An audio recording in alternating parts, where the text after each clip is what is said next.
Iako su proslave veličanstvene u središtu svečanosti je jednostavna poruka služba. Kad je Camillina kći uvrijedila princezu Annu, nitko nije očekivao što će princ William sljedeće učiniti. Buckinghamska palača oduvijek je bila mjesto gdje se tradicija susreće s napetošću, ali ponekad obiteljska drama izbije na vidjelo na načine koje nijedan protokol ne može sakriti. Ono što je započelo kao javni događaj pretvorilo se u situaciju koje se kraljevska obitelj najviše boji, skandal u koji je umiješan jedan od njih. Iskra je došla od Laure Lopes, Camilline kćeri, čija je oštra primjedba upućena princezi Anne pogodila dublje nego što je itko očekivao. Laure Lopes često je držana na rubu kraljevskog života. Nije stilizirana kao princeza niti se pojavljuje u središtu pozornosti kao William, Kate ili Anne. Umjesto toga živi svoj život uglavnom kao privatna građanka, kustosica umjetnosti i majka troje djece. Ipak zbog majčinog braka s kraljem Charlesom ne može u potpunosti pobjeći iz orbite monarhije. Njena djeca su čak viđena tijekom Charlesove krunidbe kako obavljaju važne uloge. Ta veza znači da kad god Laura uđe u kraljevske prostore, njezine riječi imaju težinu koju možda nije uvijek namjeravala. Dotični događaj bio je okupljanje u dvorcu Windsor koje je obilježilo jednu od mnogih dobrotvornih prekretnica princeze Royal. Princeza Anna, koja je poznata po svojoj neumornoj radnoj etici, nedavno je završila svoju 20-0. Zaruku zapanjujući broj koji dokazuje zašto je često nazivaju najmarljivijom kraljevskom osobom. Postoji razlog zašto se princeza Anna naziva najmarljivijom kraljevskom osobom. Osim što je uključena u više od 300 dobrotvornih organizacija, organizira više događaja od bilo kojeg drugog člana kraljevske obitelji. Prijem je okupio užu obitelj, starije članove kraljevske obitelji i nekoliko pozvanih gostiju. Trebao je to biti trenutak priznanja za Anninu desetljetnu predanost službi, posebno za njezin rad s organizacijom Save the Children i njezine bezbrojne međunarodne posjete. Princ William prisustvovao je događaju u znak podrške svojoj teti. William je oduvijek pokazivao duboko poštovanje prema Anne. Prepoznaje kako su njezin direktan stav i dosljednost održali monarhiju čvrstom čak i u turbulentnim vremenima.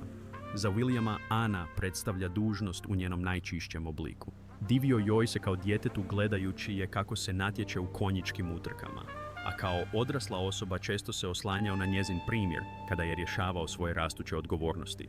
Tog dana nije očekivao ništa osim divljenja za svoju tetu. Umjesto toga bio je iznenađen. Laura, koja je pozvana pod utjecajem svoje majke, stajala je među malom skupinom kada je iznijela tu primjedbu. Navodno je komentirala kako je Annin staromodni pristup dužnosti bio u suprotnosti s modernom Britanijom. She suggested that younger royals like William and Kate had brought a fresher energy, implying that Anne's way belonged to another era. The words were delivered casually, almost as though she were making small talk, but they carried a sting that those around her did not miss. For anyone else, such a comment might have been brushed aside. But Anne is no ordinary royal. She has given her life to service with little concern for fashion or popularity. She does not seek applause, nor does she indulge in lavish displays. To undermine that in public, even indirectly, was to question the very foundation of her identity. Some guests froze in discomfort. Others looked away, hoping the moment would pass. But William heard every word. The prince's reaction was immediate. William is known for his measured tone, his ability to stay calm in public, and his training has taught him to diffuse rather than inflame. Yet beneath that composure lies a fierce loyalty to the people he loves, and Anne has always been one of those pillars in his life. What made matters worse was that Anne herself was within earshot.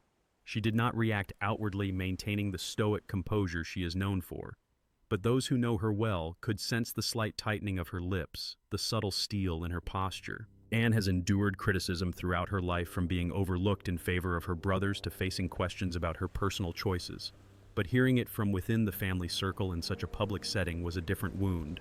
For William, the insult was unacceptable. He saw in Anne a woman who had defended the crown through storms far harsher than anything Laura had faced. He could not stand by silently while someone with no official role undermined her in front of others. But William also knew the dangers of a public confrontation. He had grown up watching how one unguarded moment could dominate headlines and define narratives. Still, his anger was clear to anyone nearby. His clenched fists, the sharpness in his gaze, and the way he stepped closer to Laura showed that this was not something he intended to ignore. The tension spread quickly. Conversations around them faltered. Glasses of champagne remained untouched, and eyes flicked nervously between William and Laura. It was the kind of moment the palace dreads. Internal strife laid bare before outsiders. And though William did not raise his voice, the silence that followed Laura's words made his fury louder than any outburst could have. Anne, ever pragmatic, attempted to move the evening forward. She shifted the group's attention to her work, recalling stories from her early trips with Save the Children and thanking those who had supported her. It was her way of steadying the room, but the atmosphere remained strained. William stayed close by his protective instincts, sharper than ever, determined not to let the insult fade without acknowledgement. That night at Windsor Castle, William's anger became a story in itself, one that signaled the fractures beneath the royal surface were far from healed. But this was only the beginning. The next morning, William requested a private audience with Anne. He had spent much of the night replaying the moment, his protective instincts sharpening with each thought. William is not one to seek confrontation for its own sake, but his loyalty often drives him to act swiftly when those close to him are hurt. Anne, on her part, was not surprised. She knew her nephew well enough to sense he would not let the issue slide. When they met in Anne's private sitting room at Gatcombe Park, the Princess Royal remained as calm as ever. She listened quietly as William began to speak, his frustration pouring out in clipped but firm sentences. He told her he could not understand why Laura, who owed her mother's position entirely to Charles's marriage, would have the audacity to criticize someone who had worked harder than nearly anyone else in the family. Anne, true to character, shrugged off the insult. "You get used to it, William," she said simply. "People always think they know what this job should be." To Anne, Laura's remark was just another in a long line of dismissals she had endured. But William was not satisfied. His respect for his aunt was too great to allow what he saw as blatant disrespect to go unchallenged. He pressed Anne, saying the family could not ignore such behavior, especially when it came from within. He reminded her of the countless sacrifices she had made. Missed holidays, grueling tours abroad, days filled with back-to-back engagements that rarely earned headlines but built the monarchy's reputation over time. For him, letting Laura's words stand without response felt like dishonoring all of it. Anne appreciated his loyalty, but she urged restraint. She had learned long ago that reacting gave more power to careless comments, yet William's view was different. He had grown up in a world where every whisper could become tomorrow's front page. He feared that if Laura's remark found its way into wider circles, it could be spun as a generational divide within the monarchy, a narrative that the press would seize eagerly. To him, silence was not strength, but risk. Meanwhile, word of the tense moment had already trickled back to Camilla. To the Queen Consort, Laura had always been off-limits for public criticism precisely because she was not a working royal. She had tried to shield Laura and Tom Parker Bowles, her son, from palace politics, believing they deserved to live without the scrutiny that William and Harry had endured since birth. But Camilla also knew her daughter could be outspoken at times to her own detriment. When Camilla heard about William's visible anger, she bristled. She saw it as an overreaction, one that risked inflaming tensions unnecessarily. This placed Charles in a delicate position. As king, his duty was to hold the family together, but as a father and husband, he understood Camilla's protective instincts. He had worked tirelessly to bring his second family into the fold, ensuring that Laura and Tom were accepted at least privately, even if they would never carry titles. Now, one comment threatened to unravel that fragile balance. For William, however, the issue was not about Laura alone. It was about respect for Anne and, by extension, respect for the crown. His conversation with Anne ended with her urging him to leave it be, but he was not ready to let go. He believed the matter required acknowledgement, if not from Laura herself, then at least from Camilla. That determination set the stage for a deeper rift. William began to distance himself from Camilla in subtle ways, avoiding joint appearances when possible and keeping conversations brief. Those within the palace noticed the chill. For years, William had kept his feelings toward his stepmother largely private, maintaining a polite but cautious relationship. This incident, however, added a layer of frost that even seasoned courtiers could not ignore. To outsiders, everything looked fine, but inside the palace, William stayed angry.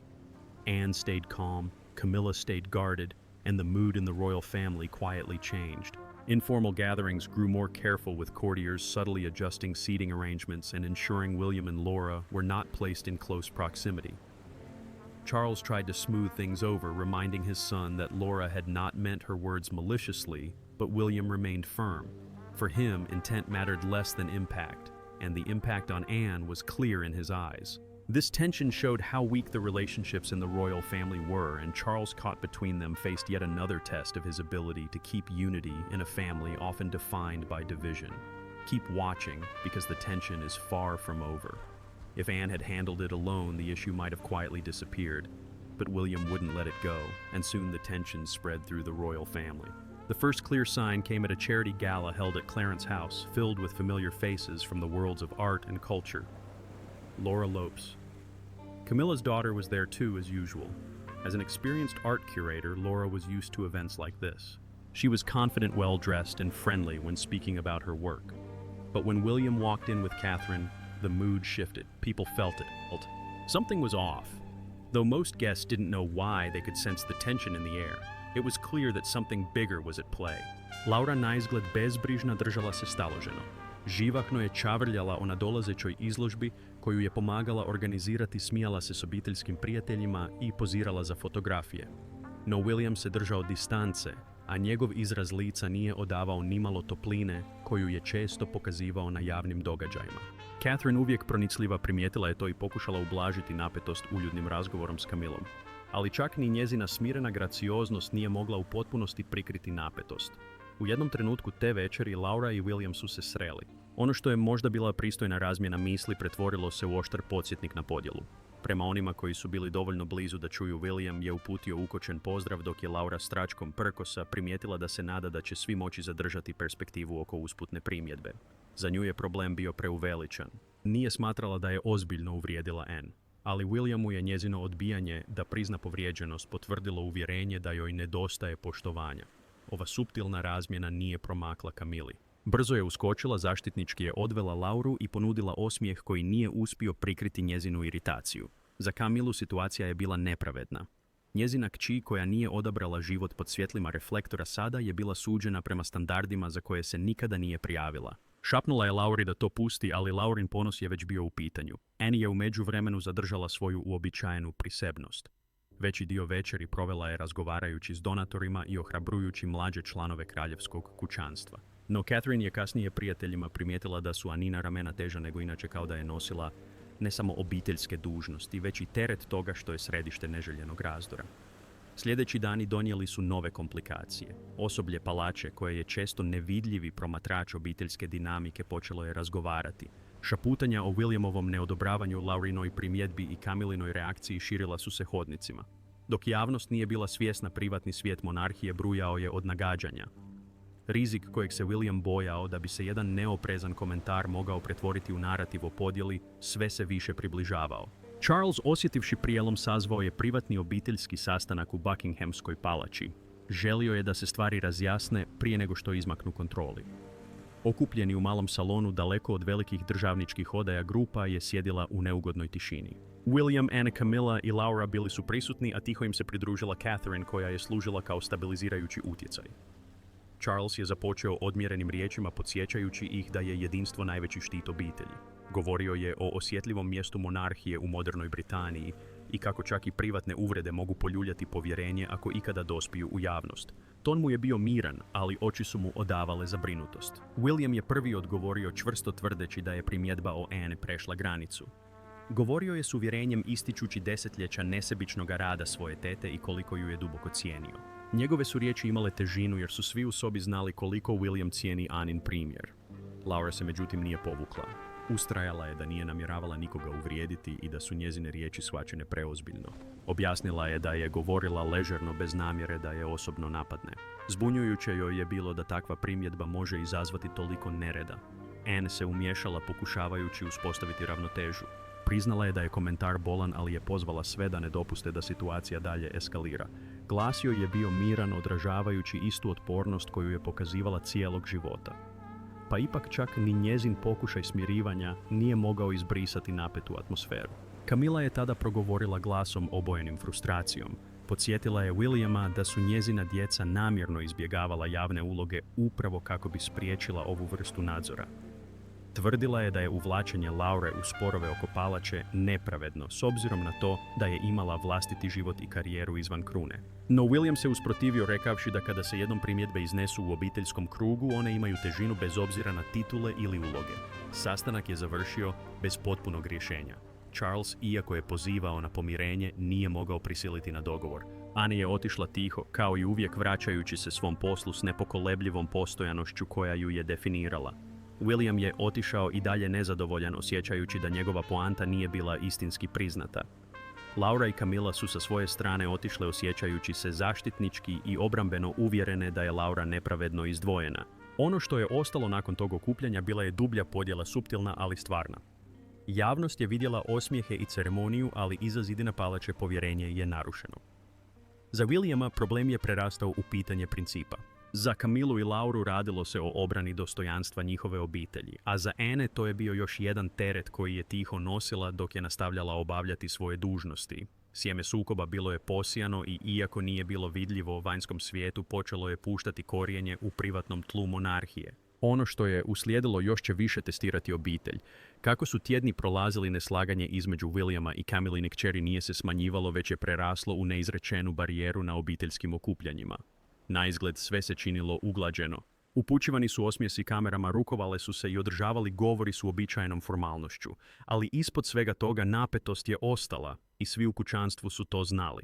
William je i dalje osjećao da se s Anne postupalo nepravedno. His admiration for her went beyond family loyalty. He saw her as the model of duty.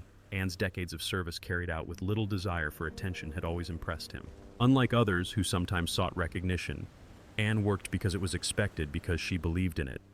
To William, dismissing her efforts with a thoughtless remark was an insult to everything the monarchy tried to stand for. Anne herself tried to move forward without fuss. She attended her engagements, met with charities, and spent long hours with her horses at Gatcombe Park. If she carried hurt from Laura's words, she did not show it. But those who knew her best noticed small signs, a firmer set to her jaw, a briefer tone in private conversations, a willingness to leave gatherings earlier than usual. These were not dramatic reactions, but they suggested the remark had lodged deeper than she admitted. Meanwhile, Laura remained firm in her view. She believed she had been misunderstood and unfairly judged. Her life had always been carefully kept outside of the royal sphere, yet she found herself pulled into its politics. At exhibitions and cultural events, whispers about her tension with William began to surface. Friends asked careful questions, and though she brushed them off, the embarrassment stung. For someone who had built a career on art and curation, not family drama, this was an unwelcome shadow. Camilla grew increasingly protective. As queen consort, she had worked hard to find her place within the royal structure, balancing her new role with her loyalty to her children. Seeing Laura caught in this storm stirred an instinct in her to shield her daughter from criticism. She confided in Charles, often reminding him that Laura and Tom had never asked to be part of palace politics. Charles listened, but he also recognized William's perspective. He knew how much Anne meant to his son, and he understood why William felt compelled to defend her. This left Charles in the difficult position of mediator. He invited William to Windsor Castle one afternoon for a private conversation. Over tea, he reminded his son that leadership required not only firmness but also flexibility. He praised William's loyalty to Anne, but urged him to consider whether pressing the issue further would only deepen divisions. William listened respectfully, but his jaw tightened as his father spoke. He was willing to hear Charles's advice, yet he remained unconvinced that silence was the right path. In the weeks that followed, small efforts were made to mend the divide. Catherine extended invitations to Laura for gallery viewings and charity dinners, trying to create space for reconciliation. Anne, ever pragmatic, agreed to attend events where Laura would be present, showing no outward sign of grievance. But beneath the surface, the lines had already been drawn. William's coolness toward Laura lingered, and Laura's pride kept her from offering the acknowledgement he sought. The public, as always, remained unaware of the details. They saw the royal family carrying out their duties, presenting a united front. But palace staff knew differently. Seating charts were carefully arranged, schedules subtly altered, and briefings meticulously planned to avoid unwanted encounters. The smooth face of monarchy was maintained, but it came at the cost of constant quiet adjustments behind the scenes. The deeper question became one of precedent. If Laura's remark could stir such reaction, what did it say about the fragile ties that held the family together? William's anger had revealed just how protective he was of Anne, while Camilla's defense of Laura showed the limits of blending two families into one. For Anne, it was another chapter in a life defined by service and endurance, where even within her own family, her work was sometimes undervalued. In the end, no grand resolution came. There were no public apologies, no dramatic reconciliations. Instead, the situation settled into a kind of uneasy truce. William continued to stand close to Anne, watching over her with the same loyalty that had first driven him to act. Laura carried on with her career focusing on art rather than family politics, but aware that her relationship with William would never be fully repaired. Camilla remained protective, Charles remained the peacemaker, and Anne carried on just as she always had. The insult that began with a passing remark had grown into something larger, not because of its words alone, but because of what they represented. Respect, loyalty, pride, and the fragile balance of a family under constant scrutiny. And while the cameras never caught it, those who lived within the palace walls knew that one evening's comment had left a mark that would not easily fade. What do you think? Was William right to hold firm, or should he have let it pass as Anne suggested? Share your thoughts in the comments below. We'd love to hear them. Remember to like, share, and subscribe for more. Also, click the following video shown on your screen. You will enjoy it.